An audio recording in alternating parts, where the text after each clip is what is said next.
Hello and welcome to just a little update and chat about what I'm working on today. I wanted to start posting some slow stitching videos so that you can just see what slow stitching is all about, see if it's something you might want to do, and how easy it is to kind of just gather some things and use things that you already have, or inexpensive things, or stuff that people give you. Or what I like to do is go thrifting and find some really interesting things. My favorite places to go thrifting are kind of out of the way charity shops. Ooh, isn't that pretty? And that's where I got a lot, if not most, of this fabric here. I just gathered a few greens and blues and purples. I really like greens and blues and purples. And I'm going to do just a little chat and yeah, see where we go from there. So I've got my tea. I've got it's called chocolatey chai. And it tastes like a really fancy cafe out in quaint little cities and stuff. So I wanted to show you some of the things that I use. So this is from Dollarama, which is just like Dollar Tree. In Canada, we have Dollar Tree as well. And I like this. I'm sure I got this years and years ago, so it would have been $1 or $1.25. And what I like about it is it's got 70 needles, and it's got darning needles, embroidery needles, betweens, and sharps. So there are different types of needles. I just use the ones that I like to use, depending on what thread I use and what fabric I have, to see if I want long needles, short needles. So even though needles have specific names, I just go by what I'm doing at that time. So right now I've got my little scissors, and I've just got this really inexpensive thread. I decided to use a light blue, and what I'm going to do is select a needle. So all of my fabric is different consistencies. Oh, these are nice. Let me just grab a few here. I'll just use some plain fabrics here. Let's pull out a nice purple. Do I have any greens that I can use? There's a nice green. Is there a light green? Let me see. So we're just chatting. This is just kind of a bit of an introduction. That's no, I don't feel it. See how what I'm doing is I have to feel it. So I'm just going to move all these over. So I'm going to start with this and see if this is something I really want to do. So this is cotton. I could tell that it's cotton. It feels cottony. And I'm going to start with I'm going to start with these. So here, this is probably a 4x4. These are just scraps. So there's a 4x4. And I'll start with that one. And here's a longer one. I'm just going to cut that. I don't need that big of a piece. And let's just take this. I don't mind working with different fabrics, different types of fabrics, different weights, made of different things. It depends on what I'm doing. Today, I'm just putting together an easy little video. So for this, I'm going to select probably a smaller eye, because there's different eyes, the different, actually maybe I will take this one just because it's easy to get. That's how I picked it. It's easy to get. You can use a threader. I find actually that the older I get and the more that I do this, I don't need a threader so much. I do like, though, to start with a nice clean piece because it's easier to thread. There's no little loose bits and stuff. So I'm just going to bring my needle to the thread, and sometimes I get it right away, sometimes I don't. If I'm tired or if it's late at night or something, I might use a threader. I actually have some on order. Oh, I actually had it there but didn't. Okay, now a lot of people like to use just a short bit of thread because I'm not a big fan of threading constantly. I actually use a little bit more than I should. And this is, my father taught me how to do this. So you've got the two threads together, and then I'm just going to pinch it and wrap it around and roll it and pull it down. Well, my dad taught me that. So there's a knot. So what I'm making today is probably going to be something like a little coffee cozy, or I might make like a little placemat. So what I'm going to do is just cut out some squares and rectangles. So there.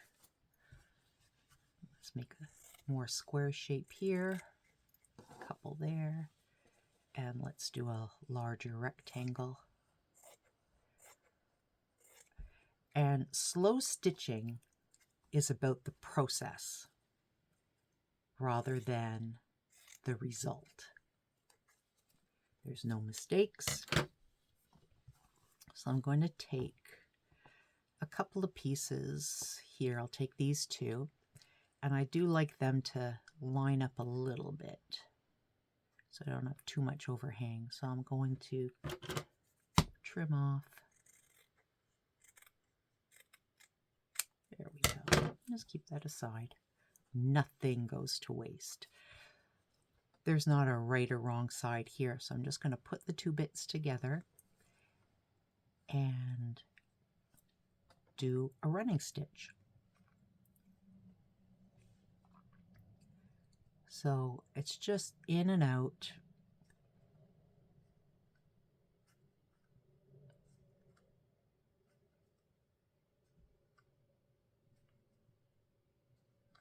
You can load on as many stitches as you like. I just go by feel. If I feel like I want to do a lot, I do a lot. If I feel like I just want to do more of a bit of a seed stitch, I'll just go in and out and pull. That type of thing. See what happens when you use too much. You might get a tangle. I love detangling stuff. You give me a necklace that needs to be detangled, I will sit there for 3 hours and do it. And if I run into a problem, I will fix it. There we go.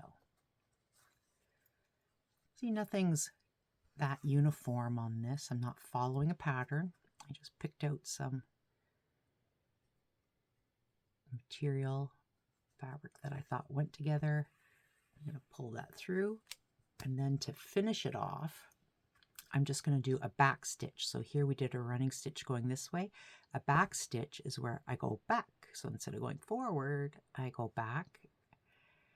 And I like to secure things really well. So I put that in and out, and I'm going to wrap this around 2, 3, 4 times. So there's 1, 2, 3. Pull that down, hold it with my, I'm right-handed, so I'm going to hold it with my left index finger and thumb, and just pull right through. I knew that was going to happen, and that's okay if that happens.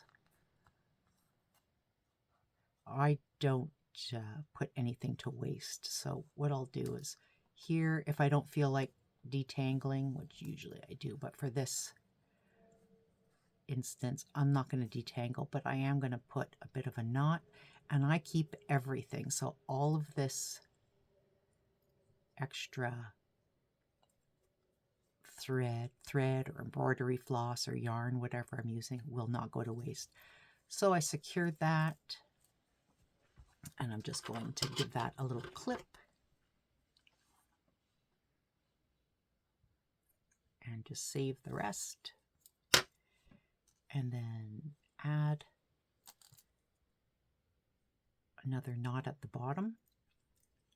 So again, put them together, wrap around like that, and pull. And there's my knot. So I've just put 2 fabrics together. You could press them if you like. I just go by what I feel like doing.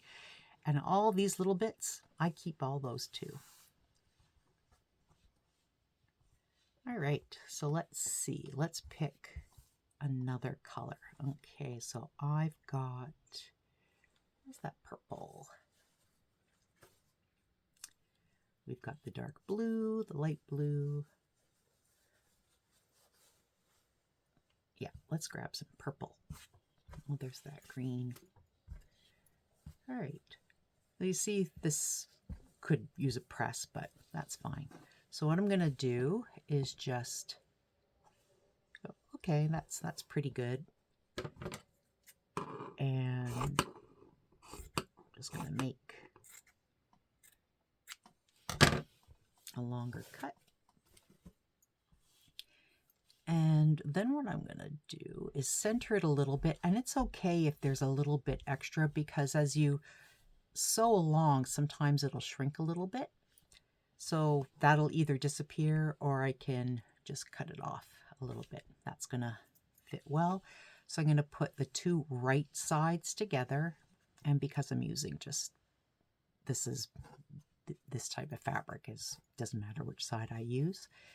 I'm going to turn it over, center it a little bit, and start again. I give myself like a 1/2 inch, less than a centimeter seam allowance. And again, it's just the process. It doesn't matter what I'm making. As I go along, I just let my mind wander, and sometimes I'll just go, I'm just going to pop that in my big basket of slow stitching, and then at some point I might go through it and decide if there's some like items together that can make a bigger project or not. It could just be something that's going to stick around for a while. I like to use, sometimes we have things like, I like to use little bits and bobs and things like that. Like sometimes you have I'm just going to pull that a little bit and straighten it out. Sometimes you have a button or something, or a piece of costume jewelry that you don't want to throw out, but you don't know what to do with. This is a perfect thing to do with. So however I feel like, I'm going to do a back stitch, and that kind of locks it in. So instead of going forward, I'm just going to go back and come up, and that just gives it a lock. And I can either sew that seam right there, like just along there, but that'll be too thick. So right now what I'm going to do is pop it in and just pop it out on the other side of the seam. And then this way, if I do want to press it, I could decide which direction I want to put the seam. So at this point, if I did want to make an object, something that I can make with this size would be like a little mug trivet, or I could make a sewing needle case, hold all my sewing needles and notions and things like that.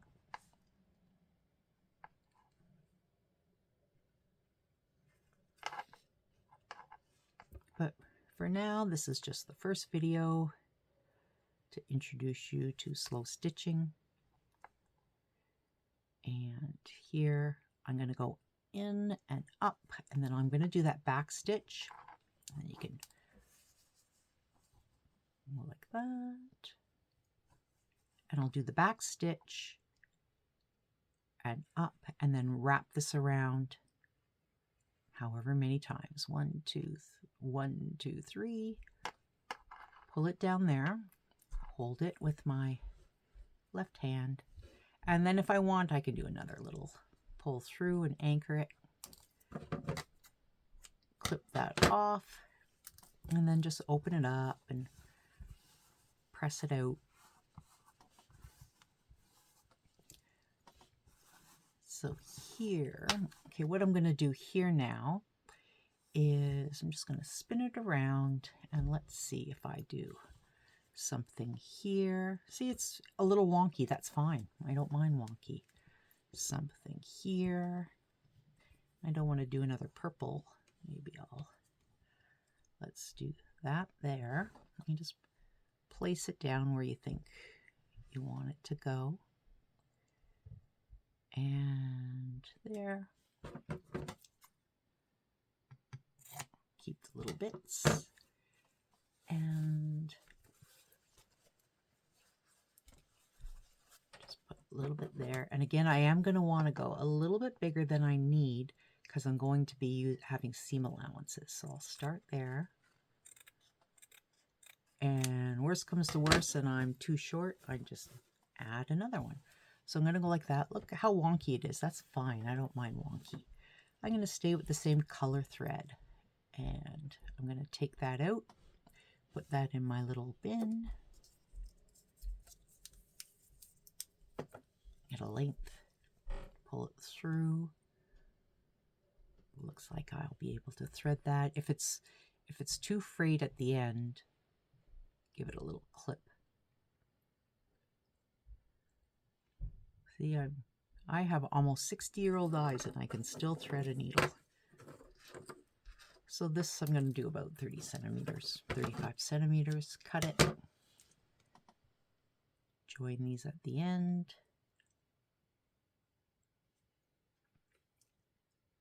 Put it around so it's a circle. Just wrap it around my finger, roll it,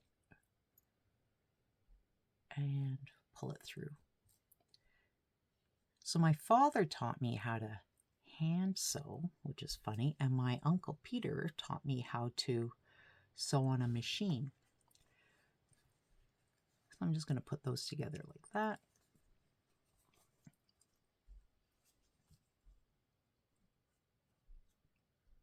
There we go.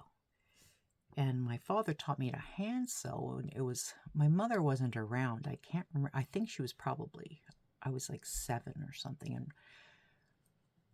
my mom was having my brother, my little brother. She was away in the hospital, and this is way back in the days when people stayed in the hospital for 5 days after having a baby. And so my father was taking care of my sister and I. And I remember my pajamas, the hem came out. And so he said, let me show you, let me teach you how to hem your pajamas. So that's what he did. He taught me how to hem my pajamas. And his sister, so here I'm going to back stitch to close it up. His sister, Auntie Barbara, 1, 2, 3, she taught me how to crochet and knit. My mother taught me how to knit a little bit. There we go. I'm just going to anchor it one more time through. And so it was a whole family thing.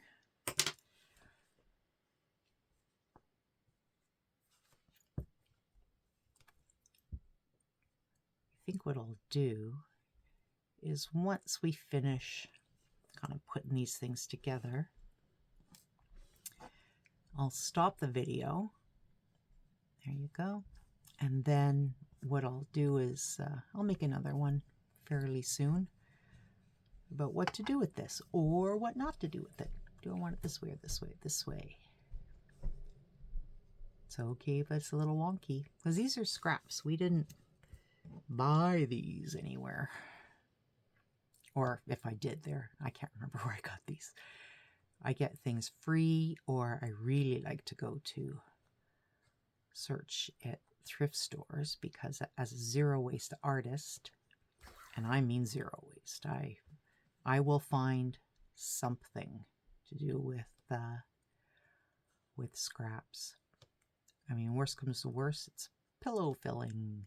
I'm actually going to be making a poof because I have a project coming up. We're going to be doing a lot of sitting and standing. So I thought I'm going to make a poof so that I can sit and stand easier. 1, 2, 3. This is a fun thing to do if you're listening to a podcast or if you're traveling, you're in a car. I'm traveling in about a little under 3 weeks, and I'm already planning on my craft that I'm bringing with me. There we go. There. And then I'll just do a little bit more and then decide if I want which end I want longer.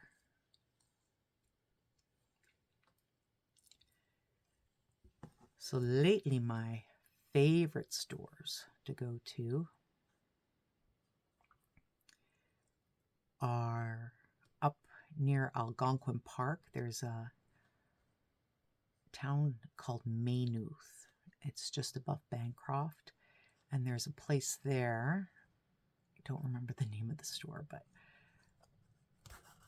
it has art supplies and lots of little trinkets and things like that.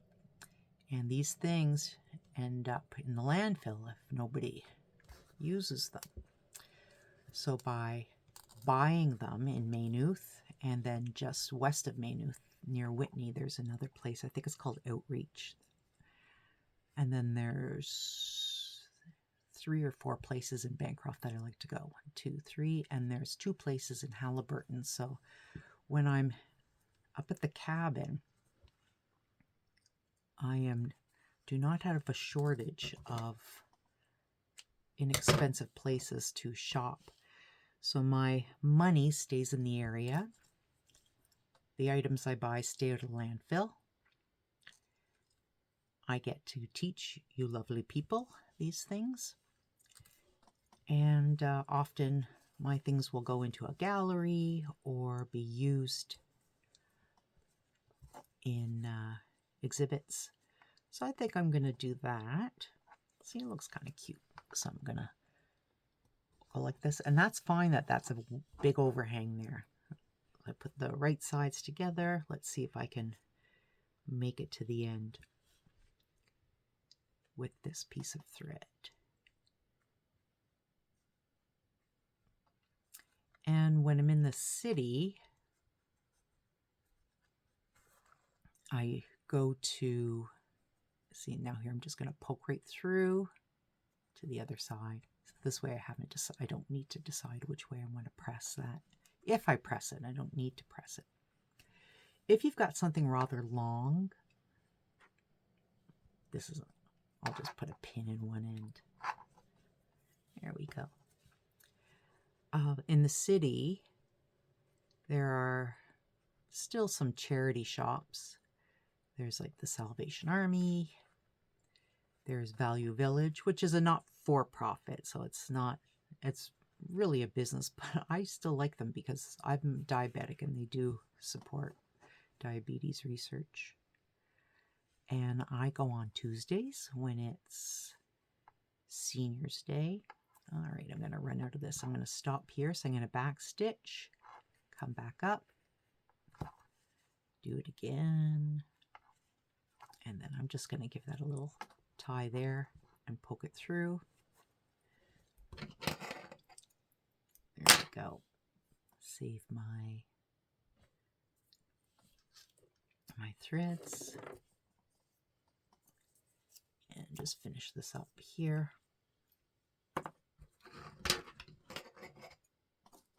Oopsie. What's my new word? Well, I don't think it's new, but oopsie.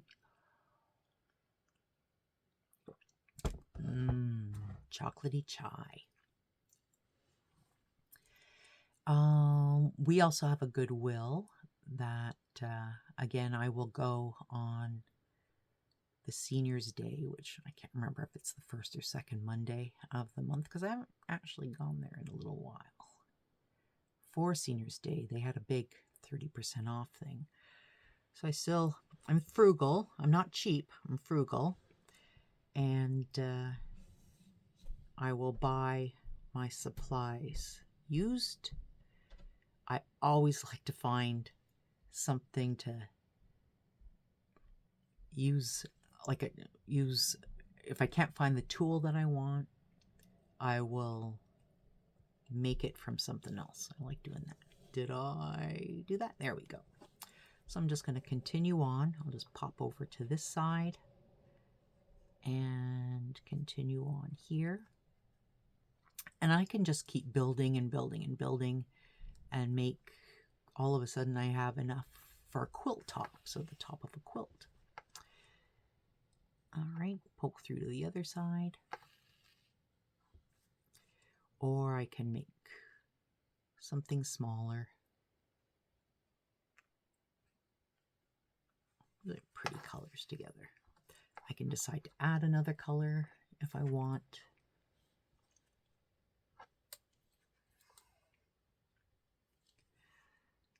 Alrighty. I spent the morning making a tree skeleton for an installation coming up. There we go. Just pulled that tight and then I pull it out. Let's do the back stitch knot. Okay. 1, 2, 3. And pull that through. You can hear my ring smashing on the table. And just pop this out. And there we go. And I always have a habit of, because that's still a good length, of just doing the knot ahead of time. And then I just store it there like that. So let's see what we've got. I'm not going to cut any of this yet because the next time I visit this little project, I might decide to keep it, or to keep the length, maybe add something there. And there's a different technique I can show you to do that, more of an applique. But there you go. For things you might already have, we might already have some needles and threads, and some, instead of throwing out clothes, you can cut up some clothes, and or somebody can give you something. But there you go. Now this, right now, I can see this as a needle. Let me see if I've got something here. Like, I've been keeping some needles just on this little felted thing. So I might, who knows, sew that together. I might make it bigger. I haven't decided. I think this is going to be for needles. So you see how needles have different blunt ones for different things. Big eyes, small eyes, sharper items. There's things like that. It's a lot of fun. So thank you for popping in and watching this first slow stitching little video, having a chat and some tea with me, and come back next time and see what we're going to sew.